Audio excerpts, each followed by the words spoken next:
Hi friends, T20 world cup 2026 దగ్గర పడుతోంది. ఈసారి భారత్ డిఫెండింగ్ ఛాంపియన్స్ గా బరిలోకి దిగుతోంది. కానీ ఈ జట్టు గత ఏడాది వరల్డ్ కప్ జట్టుతో పోలిస్తే పూర్తిగా భిన్నంగా ఉంది. ఎందుకంటే ఈసారి ఇండియన్ టీంలో జరిగిన మార్పులు ఫ్యాన్స్ ని ఆలోచింపజేస్తున్నాయి. గత వరల్డ్ కప్ లో కీలక పాత్ర పోషించిన రోహిత్ శర్మ అండ్ విరాట్ కోహ్లీ లాంటి లెజెండరీ సీనియర్లు ఈసారి జట్టులో లేరు. గత ఏడాది వాళ్లే ప్రెజర్ మ్యాచ్ల్లో ముందుకు వచ్చి జట్టును నిలబెట్టారు.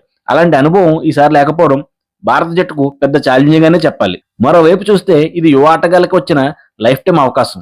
ఈ జట్టు ఎంపిక చూస్తే ఒక విషయం స్పష్టంగా అర్థమవుతుంది. పెద్ద పేర్లు కాదు, ప్రస్తుతం ఫాము ప్లస్ టీ20 ఫిట్నెస్ ఇండియా కావాల్సింది.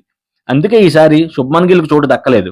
ఇది భవిష్యత్తులో ప్రతి ప్లేయర్ కు ఒక క్లియర్ మెసేజ్ లాంటిదన్నమాట. ఈ జట్టుకు కెప్టెన్ గా సూర్యకుమార్ యాదవ్ బాధ్యతలు తీసుకున్నాడు. టీ20 ఫార్మాట్ లో అతను ఎంత ప్రమాదకరం అందరికీ తెలిసిందే. బ్యాటింగ్ యూనిట్ చూస్తే అభిషేక్ శర్మ పవర్ ప్లేలో మ్యాచ్ తిప్పే player, Ishan Kishan fast start guarantee, Sanju Samson class plus timing, Rinku Singh చివరి ఓవర్లో ఒక నమ్మకమైన ఫినిషర్. ఈ లైనప్ తో ప్రతి మ్యాచ్ లో భారీ స్కోర్లు ఖచ్చితమైన అనిపిస్తుంది. ఇక ఆల్రౌండ్ విషయంలో మన జట్టు చాలా స్ట్రాంగ్ గా ఉంది.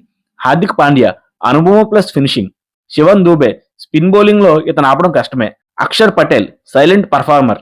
ఈ ముగ్గురు ఉంటే టీం బ్యాలెన్స్ స్టేబుల్ గా ఉంటుంది. అందులో ఎటువంటి డోకా లేదు. ఇక బౌలింగ్ మన జట్టుకు అసలైన ఆయుధం. జస్ప్రీత్ బుమ్రా డెత్ ఓవర్ల specialist, Harshdeep Singh left arm pacer, Kuldeep Yadav wicket taking spinner. ముఖ్యంగా చెప్పుకోవాల్సింది వరుణ్ చక్రవర్తి. ప్రస్తుతం టీ20 బౌలింగ్ ర్యాంకింగ్స్ లో నెంబర్ 1 గా ఉన్నాడు. అతని మిస్టరీ స్పిన్ ఈ వరల్డ్ కప్ లో ఇండియాకు ఎక్స్పెక్టర్ అవుతుంది. అందులో ఎటువంటి సందేహం లేదు. కానీ ఒక్క ప్రశ్న మాత్రం మిగులుతోంది.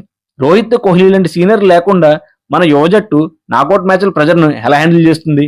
అదే ఈ వరల్డ్ కప్ లో ఇండియాకు అతిపెద్ద పరీక్ష. మొత్తానికి ఇది అనుభవం తక్కువైన ఆత్మవిశ్వాసం ఎక్కువైన జట్టు. డిఫెండింగ్ ఛాంపియన్స్ గా భారత్ మరోసారి కప్పు గెలుస్తుందా? మీ అభిప్రాయాన్ని కామెంట్స్ లో చెప్పండి. వీడియో నచ్చితే లైక్ చేయండి. ఇలాంటి అప్డేట్స్ కోసం మన ఛానల్ ని సబ్స్క్రైబ్ చేయండి. Thank you.